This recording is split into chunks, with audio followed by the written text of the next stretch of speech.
चलिए कुछ बात करते हैं नए मुद्दे पे, जो कि मैं बहुत पहले बता चुका हूँ और बहुत दिनों से मैं बता रहा हूँ कि बहुत लोग मैंने देखा है, फिल्मों में देखा है, और बहुत लोग बोलते हैं कोर्ट में बहुत ताकत होता है, जज का पावर बहुत बड़ा होता है।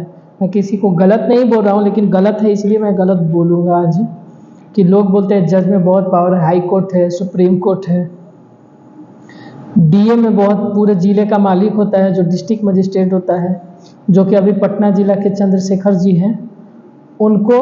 और जो पटना का हाई कोर्ट है, उस हाई कोर्ट में मैंने एक अपील किया था, दशहरा से पहले मैंने अपील किया था हाई कोर्ट में, और डेट मैं बता दूं आप लोगों को कितना तारीख का दिया गया था।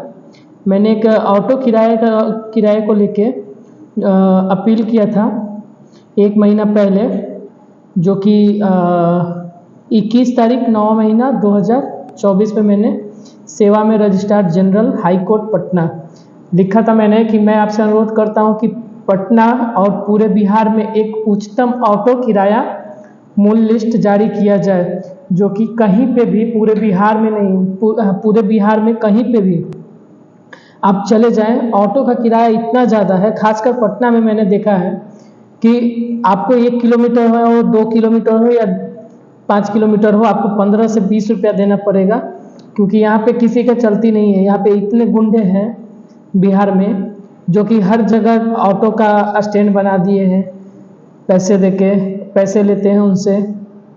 और पूरे बिहार में क्या है कि इन लोगों ने इतना पैसा लेना चालू कर दिया है कि ऑटो वाले ने क्या किया कि किसी रूल को फॉलो नहीं किया है, और जिसके वजह से आम आदमी को बहुत दिक्कतें होती है। मैं हर दिन आता हूँ जाता हूँ ऑटो से, मैं देखता हूँ। आप जस्ट एग्जांपल है, मैं आपको दिखाऊंगा कि सेवा में हाई कोर्ट को जो मैंने रजिस्ट्रार ऑफ दिया था, अपील किया था ऑटो किराया लिस्ट जारी करने के लिए, उस पर कोई कार्रवाई नहीं हुआ, और उसका रिसीविंग मेरे पास है, जो कि मैं आप लोगों को आज दिखाऊंगा, स्क्रीन पे शो करेगा। उसमें मैंने लिखा है कि बोरिंग रोड पानी टंकी, आप लोग जानते हैं कि बोरिंग रोड में पानी टंकी कहाँ पे है। वहाँ से जब हाई कोर्ट के लिए आप आते हैं तो आपसे 15 रुपया या 20 रुपया आपसे ऑटो का रेट मांगा जाएगा, जो कि उसका मात्र 2 किलोमीटर समथिंग रेंज पड़ता है हाई कोर्ट से लेके बोरिंग रोड पानी टंकी का, और उतना 2 किलोमीटर का 20 रुपया और 15 रुपया भाड़ा मांगा जाता है। और बताते हैं आपको, राजा बाजार से हाई कोर्ट का 4 किलोमीटर का दूरी है, जिसका किराया 20 रुपया मांगते हैं। तो ये जो बिहार में है ना, मैंने इस डीएम को और जो पटना के डीएम है, पटना जिला के जो डिस्ट्रिक्ट मजिस्ट्रेट हैं, उनको मैंने अपील किया था, और हाई कोर्ट को, और मैंने लिखा था कि एक लिस्ट जारी किया जाए। मैं गुजरात में गया, दिल्ली गया, बहुत जगह अदर स्टेट में गया, अच्छे अच्छे जगह पे घूमा, 100 से ऊपर सिटी घूमा हूँ। मैं सभी जगह ये देखता हूँ कि जो वहाँ पे बस हो, ऑटो हो, सब में किराए का लिस्ट जारी रहता है कि आपको जिस रूट में जाना है उस रूट में अलग एक गाड़ी चलता है, हर रूट का अलग अलग ऑटो या बस चलता है, सेवा रहता है, जिसमें एक लिस्ट होता है कि आप कहाँ से कहाँ आपको जाना है, उसका एक लिस्ट होता है कि आपको इतना किराया देना पड़ेगा। या बाहर में मीटर, मुंबई में भी मीटर सिस्टम रहता है कि आप जब ऑटो पर बैठेंगे तो आपका ऑटो का जो मीटर है वो चालू होगा, और फिर जितना मीटर में आता है उस हिसाब से आपको पे करना पड़ेगा। बट बिहार में क्या है कि यहाँ पे ऑटो पे बैठाएंगे, ऑटो पे बैठाने के बाद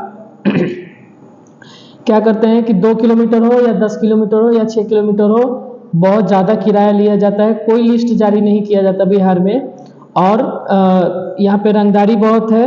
एक ऑटो में 3 लोगों को बैठा, अगर नॉर्मली माना जाए तो बैठाए तो भी ठीक है, जो कि 2 लोगों का ही सीट होता है, लेकिन यहाँ पे आगे की जहाँ पे ड्राइवर बैठता है वहाँ पे 3 लोगों को बैठाया जाता है ऑटो में।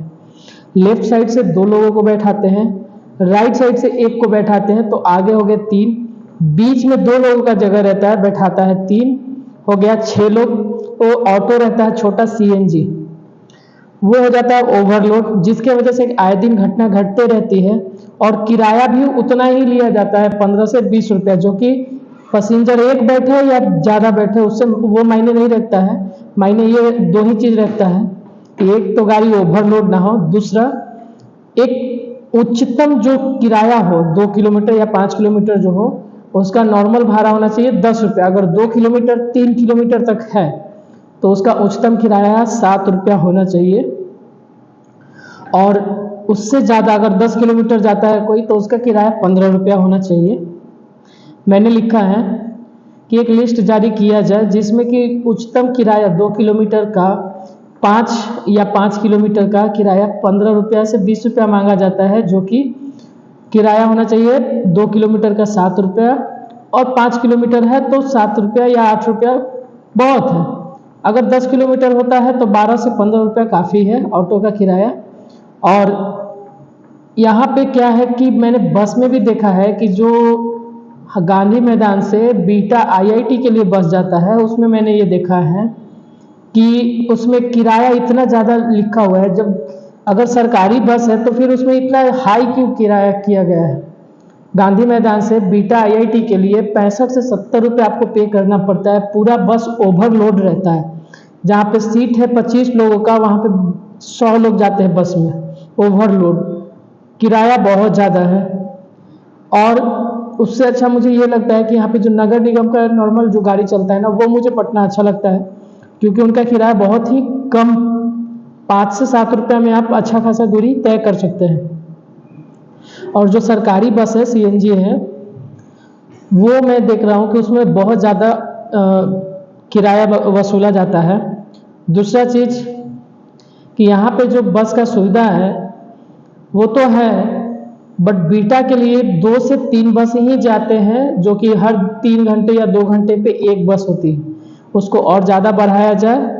उसके बाद यहाँ पे पटना में जितना भी बस स्टॉपेज बनाया गया है, एक भी बस अपने स्टॉपेज पे नहीं रुकती है, ना ही अपने टाइम से आती है। यहाँ पे क्या है कि आप जहाँ हाथ दे दे बस वहीं रुक जाती है। ये बहुत गलत है। मैंने गुजरात में देखा है कि गुजरात में जहाँ पे स्टॉपेज है बस सिर्फ वहीं रुकती है, चाहे आप कितना भी बड़ा आदमी क्यों ना हो, बस आपके लिए रोड पे नहीं रुकेगी तो नहीं रुकेगी।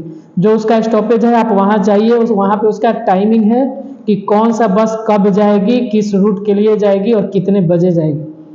और उसके बाद हर बस का जो है एक नियम है क्या कि बस जब अपने स्टॉपेज से खुलती है तो खुलने जैसे ही सारा पैसेंजर ऊपर चढ़ जाते हैं, बस में चढ़ जाते हैं, चढ़ने के बाद गेट लॉक हो जाता है। जब अगला स्टॉपेज आता है तभी गेट ओपन होती है, नहीं तो नहीं ओपन होती है। जाम रहता है फिर भी गेट लॉक रहता है ताकि कोई अदर पर्सन बस के अंदर ना आए। तो ये बिहार सरकार की सबसे बड़ी कमजोरी है और मैं चाहूँगा बिहार सरकार इस पे ध्यान दे। और हाई कोर्ट में जज से अपील करता हूँ कि इस पे जल्द से जल्द कार्रवाई किया जाए कि बिहार में ऑटो का किराया का एक नॉर्मल लिस्ट जारी किया जाए, ताकि इससे क्या हो कि सभी के ऑटो में एक लिस्ट हो कि आप किस रूट में कौन सा गाड़ी चलेगा और उसका रेट क्या होगा। और DM साहब को भी मैंने अपील किया, मैं फिर से दोबारा अपील करूंगा और डालूंगा लेटर, ताकि पता चले कि हाँ उस पर कोई कार्रवाई हो रही है या नहीं हो रही है। 2 बार करूंगा, तीसरी बार मैं खुद जाकर फिर एक बार और मिलूंगा, पूछूंगा, उनसे इंटरव्यू लूंगा DM साहब से कि मैं आखिर ऐसा क्या कारण है जिसकी वजह से आप इस पर कोई फैसला नहीं सुना पा रहे हैं।